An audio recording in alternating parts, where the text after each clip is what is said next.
Good evening, I'm Scott Gross. Breaking news this evening as firefighters and volunteers are having a hard time holding down a fire near Wall. New at noon, 2 more visitors had close encounters with Custer State Park bison yesterday. Developing news to pass along to you tonight. At around 3:20 this afternoon, police arrived at 1220 Silverleaf Avenue for a report of a body located on the property. Breaking news on the Dakota Access Pipeline. Today, the protests continue to evolve. Police officers have shut down Highway 1806 after protesters have moved hay bales, rocks, and tree stumps onto the road, creating a roadblock. Good evening and welcome to Dakota Territory News at 10. I'm Scott Gross. And I'm Aaliyah Van Ostrand. About an hour ago in 1972, Chevrolet Nova caught on fire in front of the Elks Theater. Here is video of the car consumed in flames a short time ago. Police at the scene told us a broken line may be the result of the car catching on fire. Witnesses at the scene told us they saw small flames underneath the car as it headed down Main Street and fully engulfed in flames as it turned left onto 6th Street. A man and woman were in the car when it caught fire. Injuries at this time were unknown. It's back to school week in Rapid City, and it's important to remember that everyone plays a role when it comes to safety.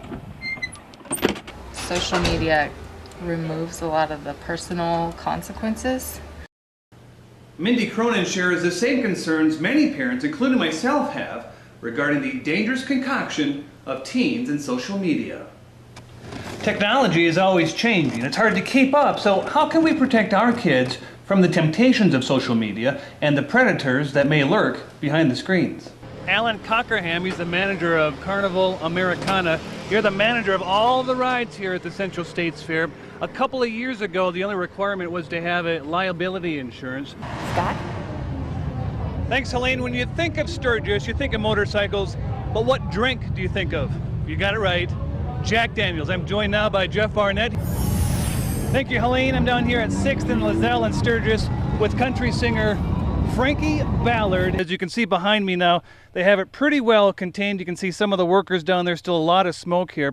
Right now I'm going to bring in the incident commander, Steve Esser. Steve, if you want to come in here. When did this fire actually start? I heard sometime last night. Scott Gross here from US Bank Stadium. The Minnesota Vikings improved to 4-0, defeating the New York Giants in Monday Night Football here at Hazeltine and National. I'm on hole number 1, as you can see right here. This is where the players are going to tee off Friday morning starting at 7:30. The haunts are very popular in the United States. Coming up, I'll tell you about the haunting of Keystone.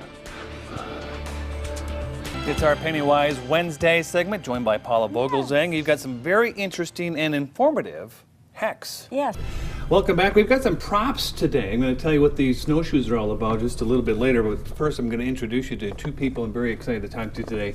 Mary Cohens and Linda Allers, both with the Artemis House in Spearfish. The 2nd year in a row, Stevens won the cookie eating contest, but he had a close competitor. You were right there. Yeah. Is that nice and smooth? It looks nice and Very smooth. good. Let's go ahead and pour it in that particular glass, and that's all there is to it. So you can Quite do this easy. like the strawberry shake version for Yeah. the kids. If you had a fresh strawberry, just garnish it. Then you have 2 pink. Make sure you reddish don't confuse the 2. That's right. Oh, I know which one is which. This one's mine. Right. Anyway, 2 easy, beautiful. Thank you, Mike. Helene, Safe Families is not foster care, and it's not about adopting. It's about being there for someone who's going through a tough time. In a Dakota News Extra, You Cry, I Cry, I take you inside of the home of one of these amazing families. We want to see her do well, and she needs her mom to do well. This is baby Hayden and her quite unusual tale. It actually starts where a lot of stories end. I was helping with a funeral. Mickey Pazanka was volunteering for her church. I laughed because I said I have a disease called You Cry, I Cry. That's how I ended up in the kitchen, because I didn't want to be like the woman nobody knew who cried at the funeral the whole time. But it was there that the pastor's wife told Mickey about the Safe Families program and a little girl who needed a home. And so I remember leaving the church going, she is crazy. She know we have 6 kids. I'm like, there's no way, but it kept playing in my mind. Like a broken record playing over and over in her head, Mickey just could not shake the thought, and after some more prayers, she approached her husband Mike with this radical idea. There's a woman who's in prison who is about to give birth within about a month, and there's no one to take her baby. And then we decided we needed to talk to our kids about it and see where their thoughts were, and if this is something that they would want to do.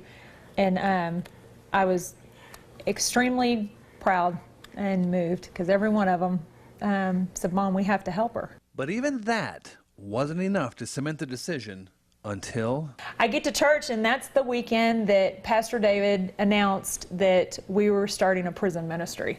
That was it. I left. I called Mike about it, and he goes, "We're getting a baby, huh?" I was like, "Yep." It was a yes. There wasn't any question. We're crazy, but we're good crazy, and we could bring her some peace of mind. now it was a race against time as the baby needed a home 30 days after its birth in prison, or else on day 31. If it wasn't for us in Safe Families, she was in that place where she had no one.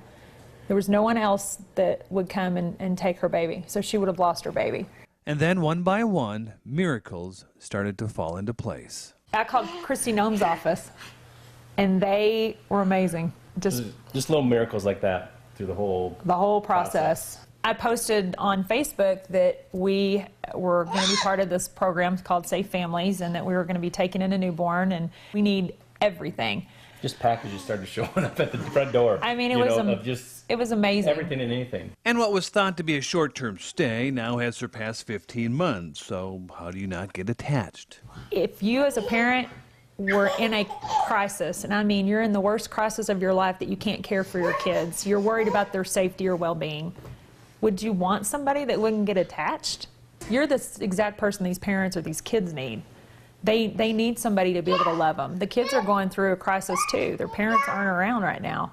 So you're exactly who needs to step up is somebody. I wouldn't want somebody that doesn't get attached. Now, an update on the situation. Hayden's mother received parole in January. Now, she'll be in the Rapid City Passages program for the next 6 months, and if all goes well, she will be reunited fully with Hayden this summer.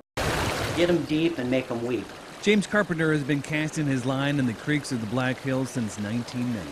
Yeah, my mom was a big fisherman in the family. She grew up on the Delta area up in Sacramento, so she was a big striper fisherman and catfish. And I tried to get her converted over. While he may not have converted the person who introduced him to fishing, he certainly has taken his passion to the extreme. You know, I'm pretty tenacious. It's an obsession, like I said, and so I've spent one day. I spent up below Pactola. There was one fish rising, and I honestly spent 2 hours. Everything in this box trying to get, but I finally got him. And his best day fishing in the Black Hills? Well, you remember the blizzard in October 2013, don't you? Right when that blizzard was coming in, my wife said, you got a screw loose. There's something wrong with you. But I had above Canyon Lake that day. Because down in the valley there, I think the winds were like 70 miles an hour, but it was one of my best days fishing. I think I caught like 7 fish, and then none of them were under like 19 inches. Okay, that's a little unorthodox, but not quite obsessive. Not until you hear how many days a year James is out fly fishing. Fortunately, with my job, that gives me ability to fish 205 plus days a year. So this has become more than a passion, it's more of an obsession. I set out to see for myself. I joined James and his daughter Tiffany near the Pactola Reservoir for a little fly fishing experience of my own. He just loves to help people. A lot of times I'll be fishing and I'll look downstream and there he is talking to somebody. And he'll sometimes spend more time talking to somebody and pulling things out of his box to give to somebody than he does fishing sometimes. And I think he would be perfectly happy not catching a fish all day, but watching somebody that he helped catch a fish. And that statement couldn't be more evident as the pole was handed to me for my very first cast. Slow down. It's really not bad. Not for Honestly, your first time. if this is your first time casting a fly rod, that was pretty good. I'd be so awesome if fish it for him. Yeah. I'd be like, yeah! And almost on cue came some rookie luck. You can.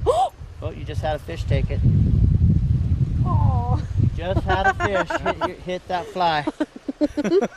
And my own tale of the one that got away.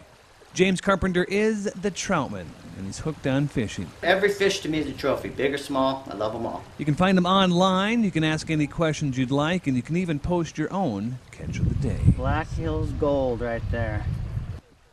And a quick update on James. He's still out fly fishing. He nabbed these hogs on the Pactola Reservoir just about a month ago. His new personal records at 27 inches. Ready? Break! Break! Go, boys! No real concerns. They put safety first. Bigger than ever and expanding, the Black Hills Youth Football League, now near the completion of its 7th year, offers everything the big boys have, except for maybe a few more stoppages. Bathroom? There's no goal. The league helps develop kids in 1st through 8th grade, and anybody can play, and that includes girls who have a taste for the gridiron, whether it be as a cheerleader on the sidelines or playing the game itself, much like Stephanie Kinsala's daughter, Chloe. Chloe is doing great so far with the football league. I think she hangs right in there with the boys.